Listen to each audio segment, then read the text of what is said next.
자, 오늘 하나님 말씀은 요한일서 3장 말씀입니다. 오늘 이 전반부 말씀은 하나님의 자녀로서 주의 계명을 지키고 살아갈 것을 우리에게 권면하고 있죠. 특별히 이 말씀을 통해서 잘 살펴보면은 믿음이 있는 사람과 없는 사람의 차이를 우리가 발견하게 됩니다. 다시 말해서 저 사람이 정말 예수 그리스도를 믿음으로 영접하고 참 그리스도인이 됐는가 혹은 아닌가를 알 수가 있게 된다는 거죠. 다시 말해서 영안이 이제 열린다는 얘기입니다. 그 기준은 역시 하나님의 말씀이 되겠죠. 우리가 어떤 재판장에서 판결을 할 때도 법률을 근거해서 판사가 판결을 내리게 되겠죠. 또 그런 면에서 보면은 우리 이 믿음의 잣대, 믿음의 시각, 이 기준도 역시 하나님의 말씀입니다. 성령으로 우리를 이끌어 주시는데 그 성령께서 전혀 말씀에 상관없는 그런 엉뚱한 것을 우리를 이끌지는 않으신다고 봅니다. 확신합니다. 그래서 말씀에 근거해서 우리들이 충분히 이해하고 받아들일 수 있게끔 그렇게 인도하시죠. 혹 그 말씀 속에 등장하는 그 예를 들어서 뭐 아브라함과 이삭의 관계, 그 행위들, 그것은 말씀을 이루시기 위해서 전개되었던 그런 내용들이죠. 그런 그림이죠. 그러니까 우리와 그 말씀에 등장하는 그 인물과의 관계는 우리하고 같다고 보면 안 됩니다. 우리하고 같은 수준에서 같은 이치에서 바라보면 안 됩니다. 지난 믿음의 선진들은 말씀을 이루기 위해서 등장했던 그런 분들로 봐야 되겠죠. 그리고 말씀이 이루어진 이후라고 할 수 있는 오늘날의 우리들, 그러니까 말씀에 등장하는 인물을 통하여서 우리 예수님의 뜻과 하나님의 뜻을 발견하게 되는 우리들은 처리가 좀 다르죠. 입장이 다른 겁니다. 그래서 우리들에게 나타내 주시고 역사하시는 그 성령님의 하시는 일들은 곧 말씀을 통하여서 증명해 주시고 그 말씀대로 역사하신다고 보면 틀림없을 겁니다. 그래서 말씀에 벗어난 것들은 그 성령의 역사가 아니고 다시 말해서 성령의 역사가 아닌 악령의 역사라고 봐야 됩니다. 그러니까 적그리스도나 사단의 역사라고 봐야 되겠죠. 많은 사람들이 예수님을 구주로 영접하고 믿습니다라고 하고 있습니다. 근데 그 믿음의 공동체 안에서는 많은 일들이 있습니다. 때로는 하나님의 아름다운 역사들이 일어나기도 하고 또 반대로 그 믿는다는 모임 안에서 악령의 역사가 또 대단히 많이 일어나고 있습니다. 그러니까 불법을 행하는 그런 일들이 비일비재합니다. 그래서 오늘 말씀에도 나오지만 하나님은 이 세상에 흑암이 혼돈되어 있다라고 분명히 말씀에 얘기하고 있습니다. 그래서 어떤 곳이든 어떤 단체이든 어떤 모임이든 그곳에는 성령의 역사만 있는 것이 아니죠. 다분히 악령의 역사도 존재하고 있다는 것을 우리가 명심을 해야 됩니다. 그래서 믿음의 모임 그 단체, 조직 안에서 다 믿는 사람만 있는 것이 아니라는 거죠. 믿지 않는, 즉 악의 세력이라고 볼 수 있는 그런 존재들도 분명히 있다는 겁니다. 그래서 교회 안에서 하는 행위나 또 하고자 하는 것들을 전부 다 하나님의 뜻이라고 얘기하는 것은 그거는 어폐가 있죠. 그건 문제 있는 겁니다. 예수 그리스도의 이름을 빌어서 각 개인의 안위를 챙기고 또 개인 사욕을 갖다가 도모하고자 하는 그런 것들도 비일비재 하잖아요, 사실은. 그래서 뭐 하나님의 이름으로 뭐를 하겠습니다. 예수님의 이름으로 뭐를 하겠습니다. 말은 그런데 또 그게 아니라는 거죠. 물론 예수의 이름으로 참 사랑을 베풀고 하는 분들도 많습니다. 그런 행위들도 많이 있습니다. 그러나 그렇지 않은 것도 있다는 겁니다. 그걸 우리가 인정을 해야 돼요. 받아들이고, 아, 그렇구나. 이 세상에는 다 하나님의 자녀만 사는 것이 아니구나. 라는 것을 받아들여야 됩니다. 그건 교회 안이든 교회 밖이든 마찬가지입니다. 또한 믿는다라고 하는 우리 안에도 마찬가지입니다. 늘 하나님의 생각, 늘 사랑의 아름다움만 우리가 꿈꾸고 바라보고 그렇게 행하진 않죠. 가끔은 악한 일들이 우리 마음속에서도 확 일어납니다. 그래서 우리 안에서조차도 선과 악이 사실은 공존할 때가 많습니다. 오늘 하나님 말씀을 우리가 자칫 잘못 이해하면은 악을 행하는 모든 자들이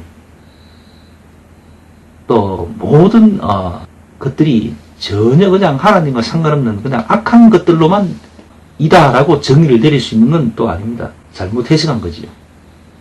우리가 믿음의 자녀임에도 불구하고 우리 마음에 옛 성품이 남아 있을 수가 있거든요. 또 그 믿음의 자녀에게도 얼마든지 악한 생각들이 일어나기도 합니다. 그걸 인정해야 되죠. 근데 오늘 말씀에 보면은 악한 생각을 하면 죄를 생각하면 그것은 하나님의 자녀가 아니다 라고 이렇게 말씀은 기록되어 있습니다. 그 문자 그대로 해석해버리면 그렇게 되는 거죠. 나든 누구든 간에 악한 생각을 하면 즉 그 자체로 그냥 죽음의 자녀가 되어버린다 라는 것이죠. 근데 그건 아닙니다. 그건 해석을 잘못한 겁니다. 형제라고 함, 믿음의 형제 가운데 형제를 사랑하지 않을 수도 있거든요. 믿음의 형제이고 그 형제가 때로는 미워볼 때도 있는 겁니다. 그 생각만 자체로 가지고 그냥 지옥 갈 사람이다, 믿음이 없는 사람이라고 단정 지을 수는 없다는 거죠. 만일 그런 것 같으면은 우리 예수님의 십자가 지신과 그 헌신들이 무슨 의미가 있겠습니까? 그죠? 모든 사람은 죄에서 시작되었고 죄의 씨를 품고 있습니다. 단지 그 죄악들이 우리 예수 그리스도의 십자가의 희생으로 인해서 생명의 길로 갈 수 있는 기회를 얻은 거죠. 찬스를 얻은 겁니다. 그래서 오늘 말씀을 우리가 이런 말씀을 볼 때는 말씀을 잘 이해를 해야 됩니다. 그냥 문자 그대로 그냥 그렇게 바라보면 안 되는 거죠. 자, 어쨌든 18절 말씀을 다시 한번 봅시다. 자녀들아, 우리가 말과 혀로만 사랑하지 말고 오직 행함과 진실함으로 하자, 이렇게 되어 있습니다. 이게 다시 한번 말씀대로 우리가 다시 한번 얘기하자면 그렇습니다. 많은 사람들이 예수님을 믿는다고 합니다. 그러나 그렇게 많은 사람들이 예수님을 믿고 믿는다라고 하지만 세상은 어떻습니까? 정말 믿음의 사람들이 이 세상 속에서 정말 있을까라고 할 정도로 세상은 이렇게 험악해져 버렸습니다. 다시 말하면 하나님은 우리의 그 얇은 입술로 믿습니다라고 하는 말, 그 말은 그대로 인정하지 않으신다는 거예요. 하나님은 그 사람의 중심을 보시고 계십니다. 누구 하나 할 것 없이 다 사람마다의 그 마음을 다 지켜보고 저울질하고 계신 거죠. 근데 입술로 아무리 나는 예수님을 정말 죽을 힘을 다해서 믿습니다라고 해놓고 돌았으면은 엉뚱한 짓을 하고 불법을 행하고 그런 사람들 하나님 다 알고 계신다는 거죠. 사람은 속일 수 있을 겁니다. 그러나 하나님은 절대로 속일 수 없습니다.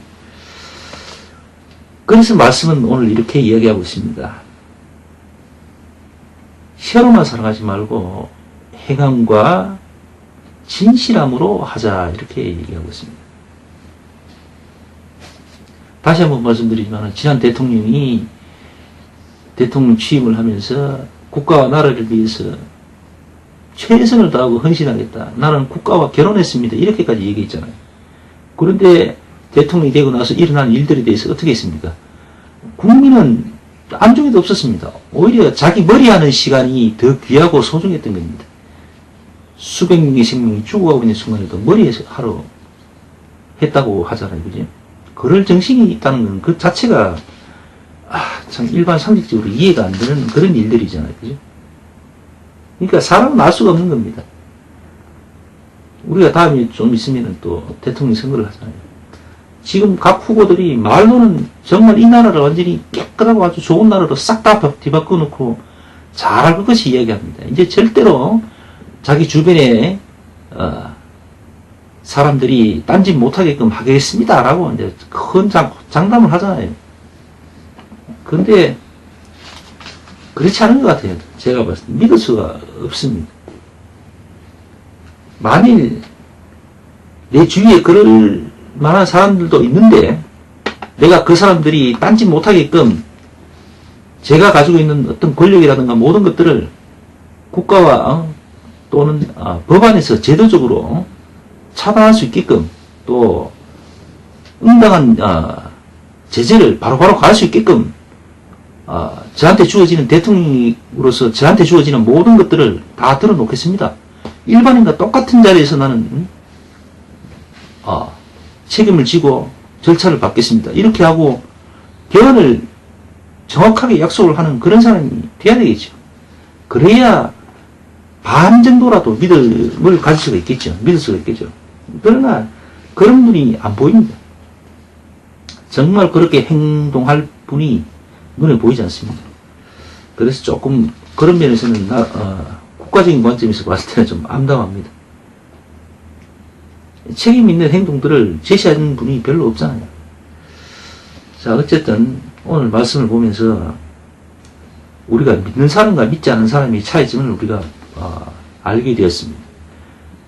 말로는 예수님을 그렇게 끔찍하게 사랑하고 예수님을 믿겠습니다, 따르겠습니다 라고 하지만 그 말대로는 믿으면 안 된다는 겁니다. 그 사람의 삶을 지켜보고 그 사람의 행동하는 모습을 지켜보면 이 사람이 정말 예수님 믿는 사람인가 아닌가는 알 수 있다는 거죠.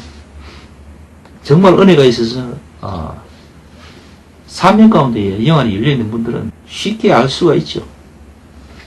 그분의 모습, 그분의 말 등등을 이렇게 조금만 시간만 지나도 대화를 한다든가 뭐 하는 모습이 가운데 보이게 돼 있죠. 어쨌든 그렇습니다. 말과 혀로 하는 것이 아닙니다. 믿음은 우리의 모습, 우리의 삶, 우리의 행위 이런 것들로 나타내지고 전해지게 되는 거지요. 진정한 복음 전도자는 말로 하지 않습니다. 그의 삶 자체가 그냥 복음이고 전도가 되는 거죠. 자, 오늘 하나님 말씀 우리가 보면서 우리 삶은 또한 어떻게 해야 되는가를 다시 한번 알게 되었습니다. 하나님이 주신 은혜대로, 믿음대로, 말씀대로 그렇게 살아가는 우리가 되었으면 합니다. 자, 예배 마칩시다.